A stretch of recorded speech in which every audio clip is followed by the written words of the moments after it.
Good morning. இன்றைக்கி நம்ம வீட்டில் என்ன லஞ்சுன்னு பார்த்துடலாமா? இன்றைக்கி வந்து இப்போது சாதம் வச்சாச்சு குக்கரில். சரி, ஒரு 1 மினிட்.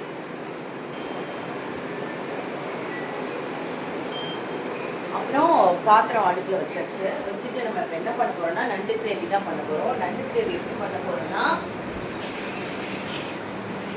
ஃபஸ்ட்டு இது வந்து செக்கில் ஆட்டின கடலெண்ணெய். செக்கில் ஆட்டின கடலெண்ணெய், ஓகேவா? இதை கொஞ்சம் போட்டுட்டு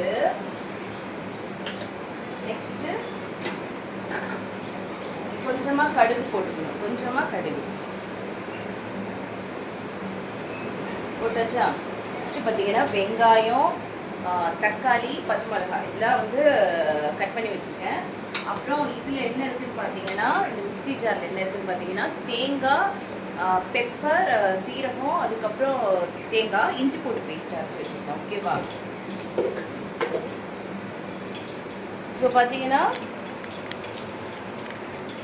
கடுகு வெடிச்சிருச்சு. நெக்ஸ்ட் நம்ம என்ன பண்ண போகிறோன்னா, வெங்காயத்தையும் பச்சை மிளகாயையும் போட்டாச்சு. வெங்காயம் பச்சை மிளகாய் போட்டாச்சு. இதை நல்லா வதக்கி விடலாம். இதே நல்லா வதக்கி விட்டு உப்பு போட்டு வதக்கிக்கலாம். உப்பு கொஞ்சமாக போட்டு இதுக்கு வதக்கிக்கலாம்.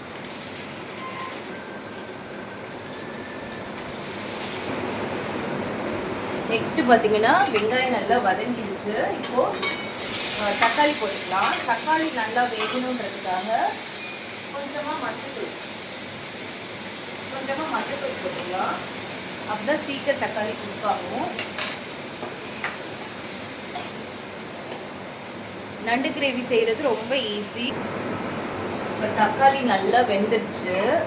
வெங்காயம் தக்காளி எல்லாம் வதங்கிடுச்சு. இப்போ வந்து இதுக்கு தேவையான குழம்பு மசாலா கொஞ்சமாக தான் போட்டிருக்கேன். ஏன்னா நம்ம வந்து பெப்பர் போட்டிருக்கோம். பெப்பர் போட்டு இதில் அரைச்சிருக்கோம். பெப்பர், தேங்காய், அதுக்கப்புறம் மிளகு, சீரகம். ஓகேவா? இப்போ பார்த்தீங்கன்னா நண்டு இதில் இருக்குது. நண்டை வந்து நான் நல்லா க்ளீன் பண்ணி வச்சுட்டேன். ஃபஸ்ட்டு என்ன பண்ணலாம், இதை நல்லா வதக்கிக்கலாம்.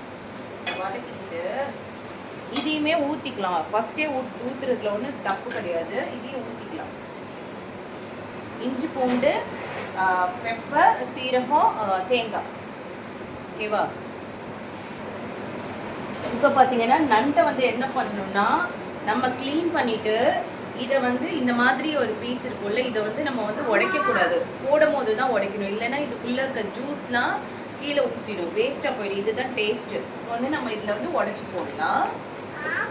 ஆக்சுவலாக நான் காலையில் பசங்களுக்கு வந்து இட்லி தான் ஊற்றி கொடுத்தேன். இட்லியும் ப்ரெட் டோஸ்ட் பண்ணி கொடுத்தேன். இன்றைக்கி அவங்களுக்கு வந்து லஞ்சு நான் பண்ணலை. இப்போ தான் பண்ணுறேன். இப்போ மணி 9 ஆகுது. இப்போ தான் பண்ணுறேன். 9 இல்லை 8 ஆகுது. 8. என் பையன் இன்னும் ஸ்கூலுக்கு இதை வந்து இப்படி உடச்சி போடணும். சரி, ஆஃப்டர்நூன் வந்து அவங்க சாப்பிட்டுப்பாங்க அப்படின்னு சொல்லிட்டு நான் வந்து இப்போ ரெடி பண்ணுறேன். இருங்க, வாஷ் பண்ணிட்டு வந்துடுறேன். என்னடா இன்னும் டைம் இருக்கு. ஒரு ½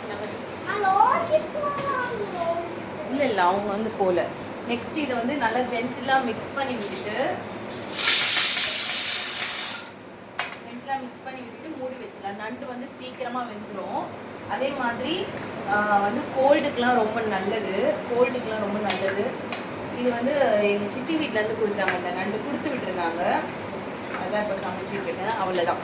இதை வந்து மூடி வச்சுட்டு ஒரு 10 மினிட்ஸ் கழிச்சு ஆஃப் பண்ணிடலாம். அவ்வளோதான், ரெடி ஆகிடும். இந்த வீடியோ உங்களுக்கு பிடிச்சிருந்துச்சுன்னா லைக் பண்ணி, ஷேர் பண்ணி, சப்ஸ்கிரைப் பண்ணுங்கள். தேங்க்யூ.